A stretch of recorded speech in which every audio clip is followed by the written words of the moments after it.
I state without reservation that the United States federal government is the world's largest child sex trafficking organization in modern history. The probability that thousands of these UACs are being raped at this very moment is 100%. Chairman Higgins, Ranking Member Correa, Chairman Bishop, Ranking Member Ivey, and the members of the subcommittee, I appreciate the opportunity to speak about the evil of child trafficking caused by the open border policies under President Joe Biden and his administration. I served in the United States Border Patrol for 24 years until I retired as a Deputy Patrol Agent in charge in San Diego sector. I worked under 5 presidential administrations, and only one president secured the border, President Donald Trump.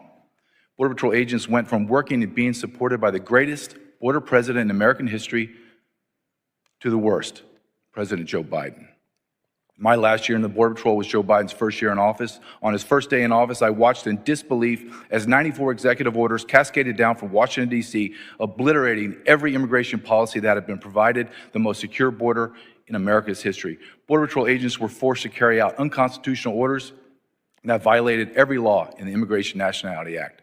President Biden, through Department of Homeland Security Secretary Alejandro Mayorkas, created policy out of thin air, ignored federal immigration law, and facilitated the largest mass invasion into America that the world has ever seen. The United States of America will have spent hundreds of billions of dollars in 4 years to fund the needs of over 50 million illegal aliens that populate our nation. Between 1 in 6 and 1 in 7 residents in America is an illegal alien. America has suffered the greatest demographic shift in modern history. After serving in the United States Border Patrol for 24 years, spending a year researching and writing a best-selling book entitled Invaded, The Intentional Destruction of the American Immigration System, and filming 2 documentaries, I state with complete certainty that Biden, Harris, and Mayorkas intentionally, strategically, and purposely weaponized illegal immigration and used it as a tool to fundamentally transform America. Inside this invasion, the unspoken evil of child trafficking, and more specifically child sex trafficking, has flourished. At the end of this current administration, the number of children trafficked will have grown to over 550,000 unaccompanied alien children known as UACs. This horrific number of children will have been arrested, released into America, and then lost.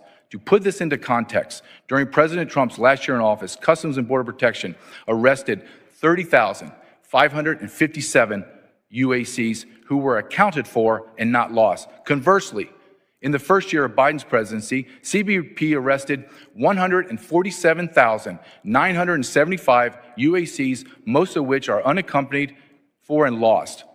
In 2023, Congressional Hearings, Health and Human Services, Javier Becerra, and Director of Office of Refugee Resettlement, Robin Marcos, forced to admit that their agency had no contact with over 85,000 UACs. They were lost. What did DHS, HHS, and ORR do to correct this humanitarian disaster? Nothing. In fact, all 3 agencies created further policies and procedures to increase the efficiency of moving UACs from the border to the interior of the United States to unknown and unvetted sponsors. Unaccompanied alien children were being handed off to total strangers. Then they disappeared into the darkness of labor and sex trafficking. In fact, a year later, in August of 2024, the Inspector General, with oversight over DHS, issued a report stating the number lost UACs was not 85,000, it was over 320,000. My business partner, Ryan Matta, and I spent 6 months traveling across America, filming a documentary titled, What is Treason Trafficked? The evil of child sex trafficking is difficult to digest and understand.